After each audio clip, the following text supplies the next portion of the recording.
사람은 돈, 그 위의 가치로 움직인다. 이스라엘의 한 타가소에서 부모들이 약속 시간에 아이들을 데려가지 않아 골머리를 앓고 있었습니다. 이러한 문제를 해결하기 위해 타가소는 아이를 늦게 찾아가는 부모들에게 벌금을 부과하는 제도를 도입했습니다. 하지만 의외의 결과가 나타났습니다.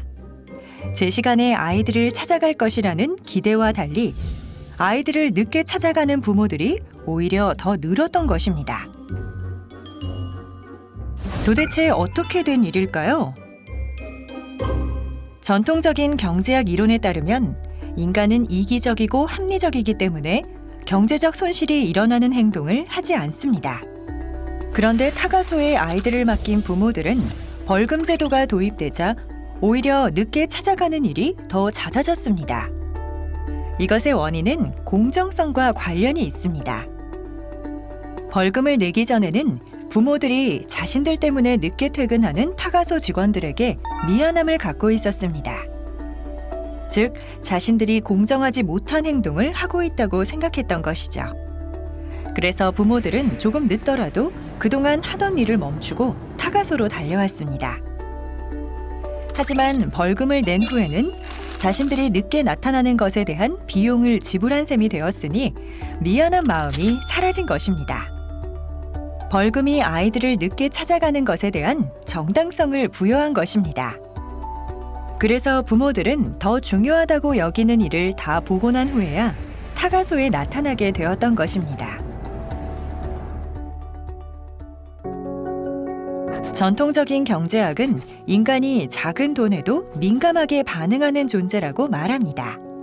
그래서 인간의 행동을 조정하는데 경제적 요인이면 충분하다고 생각했습니다. 이는 기업은 물론 국가 단위의 정책 추진 과정에서도 동일한 전제가 적용되어 왔습니다. 시장 지상주의적 사고방식인 신자유주의는 이러한 전제를 더욱 부추겼습니다. 신자유주의 기업의 경영 특징인 연공서열제 폐지, 성과급 제도, 무한 경쟁, 형평성보다 효율성 강조는 결국 인간이 성과에 따라 보수를 지급하면 더 열심히 일할 것이라는 생각을 기반으로 했습니다. 하지만 행동 경제학에 따르면 인간의 행동을 유발하는 요인이 돈만이 아니라는 것이 밝혀졌습니다. 세상에 돈이 다가 아니야 라는 노래 가사처럼 인간은 돈을 포기하면서까지 다른 가치를 추구합니다. 즉, 돈보다 더 귀하게 여기는 그 무엇이 인간에게 있다는 것입니다. 사람에 따라 우선순위는 다르겠지만 존중, 자존심, 공정성, 자유, 신뢰, 인정 등의 가치는 돈보다 소중한 것으로 여겨집니다.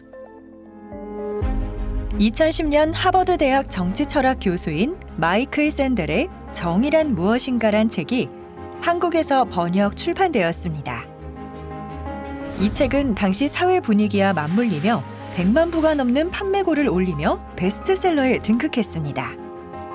실제 이 책은 상당한 지식이 밑바탕이 되어야 소화할 수 있는 책이었습니다. 그럼에도 이 책이 한국 사회에서 엄청난 대중적인 인기를 얻었습니다. 이것은 당시 한국 사회에서 대중이 정의에 목말라 있다는 반증이기도 합니다.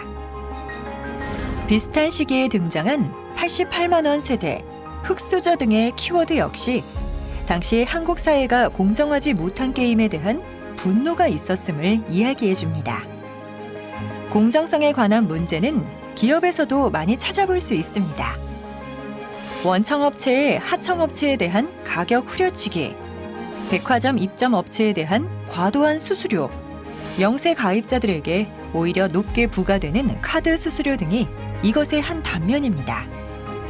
하지만 지금의 대중은 이러한 문제의식에 공감하며 오히려 공정하지 못한 기업에 대한 불매운동 등으로 행동을 합니다.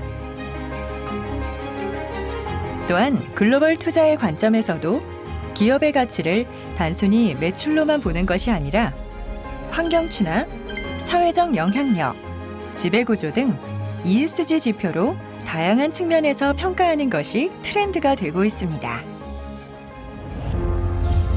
소크라테스는 자기 검토가 없는 삶은 살 가치가 없다고 말했습니다.